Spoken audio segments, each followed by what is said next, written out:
नमस्कार शेतकरी मित्रांनो, आता सध्या पुढे काही महिन्यामध्येच आपण टोमॅटोची लागवड करणार आहोत। त्याच्यासाठी आपण जेव्हा एखाद्या नर्सरीमध्ये जातो आणि नर्सरीमध्ये आपण एखाद्या प्लांटची ऑर्डर देतो आणि त्यांच्याकडून आपल्याला सांगितलं जातं की नाही काही 20 ते 25 दिवसामध्ये आपण तुम्हाला प्लांट डिलिव्हर करू। तर त्यावेळेस जेव्हा आपण प्लांट घ्यायला जातो किंवा बुकिंग करायला जातो त्यावेळेस आपल्याला माहिती असलं पाहिजे की प्लांटची उत्तम क्वालिटी काय आहे। प्लांटच्या उत्तम क्वालिटीमध्ये पानं किती निरोगी आहे ते येऊ शकतं, झाडाची वाढ किती चांगली आहे ते येऊ शकतं आणि त्याच्यामध्ये सगळ्यात महत्त्वाचा जो भाग येऊ शकतो की त्याचे मुळं कसे। तर आजकाल द्राक्षाच्या क्षेत्रामध्ये पण मुळांच्या बाबतीत खूप चर्चा चालली जाते। तर त्याच्यामध्ये मुळांच्या मध्ये रूट कॉइलिंग हा एका शब्दाचा प्रयोग कायमस्वरूपी केला जातो की रूट कॉइलिंग असलं तर झाड द्राक्षाचा बाग जसं परफॉर्मन्स देत नाही तसं कोणत्या पण व्हरायटीचं कोणत्या पण जातीचं फळपीक जर का आपण लावलं आणि त्याचं जर का रूट कॉइलिंग असले तर ते फळपीक आपल्याला पाहिजे तेवढं उत्पन्न देऊ शकत नाही। भले आपली जमीन किती पण चांगलं आलो, भले आपण किती पण लिक्विड सोडू, पण झाडाचे मुळे जर का व्यवस्थित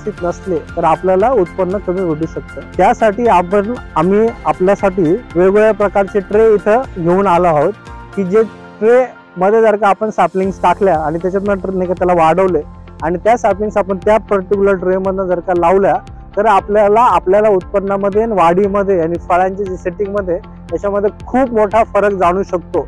आणि आपल्या देशाच्या ऐवजी बाहेरच्या देशामध्ये याच्यावरती भरपूर लोकांनी अभ्यास केला आहे आणि त्यांनी भरपूर मोठ्या नवीन टेक्निक्स ट्रे मध्येच डेव्हलप केलेल्या आहे।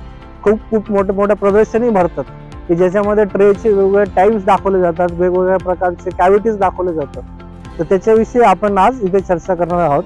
तर सगळ्यात पहिले आपल्याला जो मार्केटमध्ये रेग्युलर बेसिसवरती बघायला भेटतो तो म्हणजे या प्रकारच्या गोल कॅव्हिटीवाला राऊंड कॅव्हिटीवाला ट्रे। ह्या राऊंड कॅव्हिटी ट्रे मध्ये शक्यतो बऱ्याचशा नर्सरी पहिले देत होत्या, आता काही नर्सरीने त्याच्यामध्ये बदलाव आणलाय। राऊंड ऐवजी आता या प्रकारचे स्क्वेअर ट्रे आता द्यायला चालू केलेलं आहे। या राऊंड ट्रे मध्ये सगळ्यात मोठा प्रॉब्लेम काय आहे की मुळं जेव्हा फुटायला चालू होतात आणि मुळांना जेव्हा पसरायला जागा नसते त्यावेळेस मुळं या कॅव्हिटीच्या साईडला जो असलेला गोल जो भाग आहे त्याच्यामध्ये पुढे जातात आणि पुढे जाऊन एक पूर्ण वर्तुळ तयार करतात आणि ते वर्तुळाच्या आतमध्ये वर्तुळ जेव्हा तयार होतं तर त्याचे एक कॉईल तयार होते आणि त्या कॉईलला जेव्हा तयार होतं त्याला म्हणतात रूट कॉइलिंग। सर्वसाधारणतः प्लांटच्या नेचरनुसार झाडाच्या नेचरनुसार झाडाचे मुळं हे झाडापासून लांब वाढतात, पण नर्सरीमध्ये जर का जास्त दिवस झाड ठेवलं किंवा त्याची अशा प्रकारच्या राऊंड कॅव्हिटीचा उपयोग केला गेला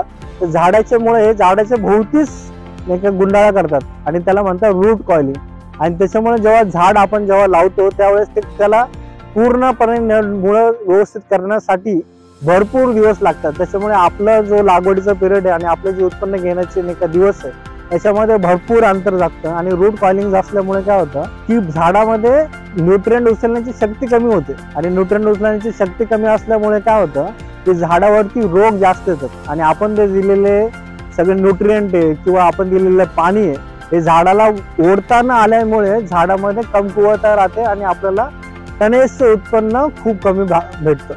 त्याच्याच ऐवजी जर का आपण नर्सरीला सांगितलं जर का तुमच्याकडे हे नसतील याच्या ऐवजी जर का तुम्ही आम्हाला याच्यामध्ये देऊ शकतात का, तर हे आहे स्क्वेअर ट्रे।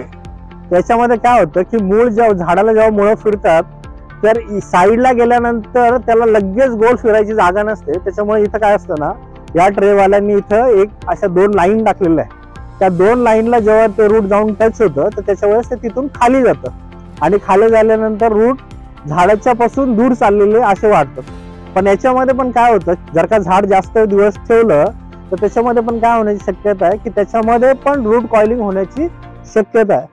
तिसरा जो ट्रे आहे की जो आपल्याला मार्केटमध्ये काही लोकांनी बघितला असेल किंवा नसेल बघितला तो असा ट्रे येतो। तर हा नॉर्मल स्क्वेअर टाईपच ट्रे आहे पण त्याच्या आतमध्ये एक प्लग असतो, त्या प्लगला म्हणतात एले प्लग। तर हा पाश्चात्य देशामध्ये खूप जास्त प्रमाणात आता सध्या वापरला जातोय। याच्यामध्ये काय होतं ना की याच्यामध्ये कोकोपीट हे याच्यामध्ये टाकलेलं असतं आणि त्याच्यावरती बाहेरनं एक बायोडिग्रेडेबल पेपर त्याच्यावरती राऊंड केलेलं असतं। तर आपण जेव्हा याच्यामध्ये सीड टाकतो तेव्हा याच्यातून मुळ्या बाहेर येतात आणि ही जी कॅव्हिटी हे प्लग गोल आहे आणि कॅव्हिटी चौकोनी आहे। तर त्याच्यामुळे काय होतं याच्यातनं जेव्हा सीड टाकतात आणि त्याच्यातनं मुळं जेव्हा बाहेर येतात तर मुळं जेव्हा हवेच्या संपर्कामध्ये येतात, कारण या दोघांच्या मध्ये जागा आहे, या गोल आणि या स्क्वेअर मध्ये दोघांमध्ये जागा आहे आणि जेव्हा हवेच्या संपर्कामध्ये येतात तेव्हा मुळाचा जो अग्रभाग आहे, जो टीप आहे, तो टीप डिहायड्रेशन मुळे जळतो. आणि जेव्हा डिहायड्रेशन मुळे जळतो तेव्हा जे मागचं मूळ असतं जे झाडापासून आलेलं आहे त्याला अजून उपमुळं फुटतात. त्याच्यामुळे आपल्या लागवडीच्या पहिलेच आपल्याला एअर प्रूनिंग होतं. त्या कन्सेप्टला म्हणतात एअर प्रूनिंग, हवेने मुळं जाळणं. ही प्रक्रिया नर्सरीमध्ये होते आणि त्याच्यामुळे आपल्याला एक तंतुमुळांचा खूप सारखा तंतुमुळ असलेलं एक चांगलं झाड मिळतं. आणि अशा एले प्लग मधलं झाड जर का आपण लावलं की ज्याची एअर प्रूनिंग झालेली आहे तर ते झाड आपल्या जमिनीमध्ये गेल्यानंतर खूप साऱ्या मुळा पहिल्यांदाच असल्यामुळे झाड एकदम खूप उत्तमरित्या त्याच्या मुळांचा विस्तार करतं आणि झाड खूप चांगलं उत्पन्न देतं.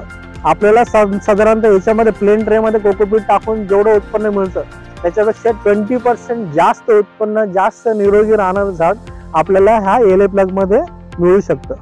पण ह्या एले प्लग मधलं जे झाड आहे ते 20 ते 22 दिवसामध्ये तुम्हाला उचलावं लागेल. पण जर का तुम्हाला समजा अशी वेळ आली किंवा तुमचं क्षेत्र असं असलं की जिथं तुम्हाला पटकन लागवड करायची आणि पटकन त्याच्यामधून फळ घ्यायचं असेल तर ह्या एले प्लगला तुम्ही मोठ्या एले प्लग मध्ये पण जाऊ शकतात. की जो हा आपल्याकडे हा दुसरा एक ट्रे अजून की याच्यामध्ये याची जी साईज आहे ती साईज खूप जास्त आहे. हा 30 बाय 20 चा आहे आणि हा जो प्लग आहे माझ्या हातामध्ये जर का बघितलं तुम्ही बोटांच्या साईज मध्ये तर हा 40 बाय 50 चा एले प्लग आहे. याच्यामध्ये झाड 1.5 महिना राहू शकतं आणि 1.5 महिना राहिलेलं टोमॅटोचं झाड जर का आपण याच्यामध्ये टाकलं ते झाड डायरेक्ट एवढ्या हाईटचं झाड आपण उंचीचं झाड आपण त्याच्यामध्ये लावू शकतो. आणि याच्यामध्ये खूप सारखी एअर प्रूनिंग होणार आणि खूप सारखी एअर प्रूनिंग झाल्यामुळे काय होणार आहे की आपल्याला झाड खूप जास्त गुळ्यांना मिळणार आहे, लवकर सेट होणार आहे, लवकर फ्लावरिंग होणार आहे आणि लवकर त्याच्यामध्ये फळ लागणार आहे. आणि ती जी वाढ आहे ती वाढ पण खूप जोरात जोमाने असणार आहे. फक्त याच्यामध्ये आणि याच्यामध्ये फरक काय, याच्यामध्ये जर का आपण खर्चाचं जर का मूल्यमापन केलं तर सुरुवातीला आपल्याला थोडंसं खर्च येईल पण उत्पन्न कमी दिवसामध्ये भेटेल. त्याच्यासाठी आपण या छोट्या एले प्लगच्या ऐवजी मोठ्या एले प्लग मध्ये पण जाण्याचा विचार करू शकतो.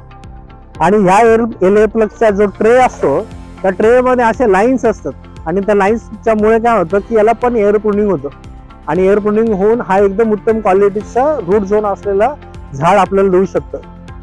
आणि याच्या पुढचं जे आहे तर तो अजून एक नाही का सॉलिड नाही का रिफॉर्म ट्रे जो थोडासा खूप कॉस्टली आहे त्याच्यामुळे आपल्या इकडे याचा अजून नाही का एवढा उपयोग झाला नाहीये किंवा नर्सरीने यांना अवलंबलं नाहीये.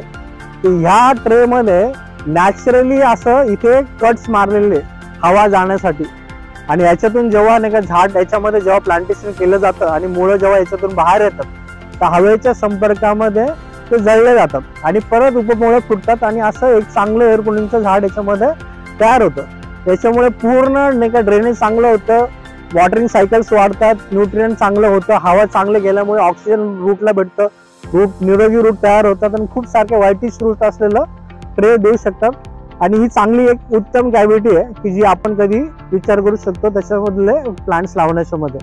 आणि त्याच्यापेक्षा ॲडव्हान्स व्हर्जन आहे की हे असे रूट ट्रेनर ट्रे किंवा रूट ट्रेनर प्लॉट असं त्याला म्हणतात की हा एक मोठ्या साईज मध्ये की याला काय केलेलं आहे की याला आतमध्ये नॅचरली लाईन्स मारलेला आहे. जेव्हा मूळ येतं याच्या कॉर्नरला जेव्हा सरफेसला येतं तेव्हा त्या लाईन्सला गाईड होऊन मूळ खाली जातं आणि खाली गेल्यानंतर इथून बाहेर येतं. इथून बाहेर आल्यानंतर हवेच्या संपर्कामध्ये येऊन जळतं आणि जळल्यानंतर काय होतं की लगेच याच्यामधून रूट जेव्हा बाहेर येतात तेव्हा ते रूट जळतात आणि असं एकदम उत्तम प्रकारचे रूट झोन आपल्याला मिळू शकतो ह्या एअर प्रूनिंग पॉट मध्ये. फक्त हे दुसरं म्हणजे तिसरं, चौथं आणि 5वं जे आहे ते थोडंसं कॉस्टली आहे त्याच्यामुळे आपल्याकडे वापरत नाही. पण जर का तुम्ही त्याच्यामध्ये कॉस्ट टाकली तर तुमच्या उत्पन्नाच्या क्वालिटीमध्ये आणि उत्पन्नाच्या क्षमतेमध्ये खूप मोठ्या प्रकारे फरक याच्यामध्ये पडू शकतो.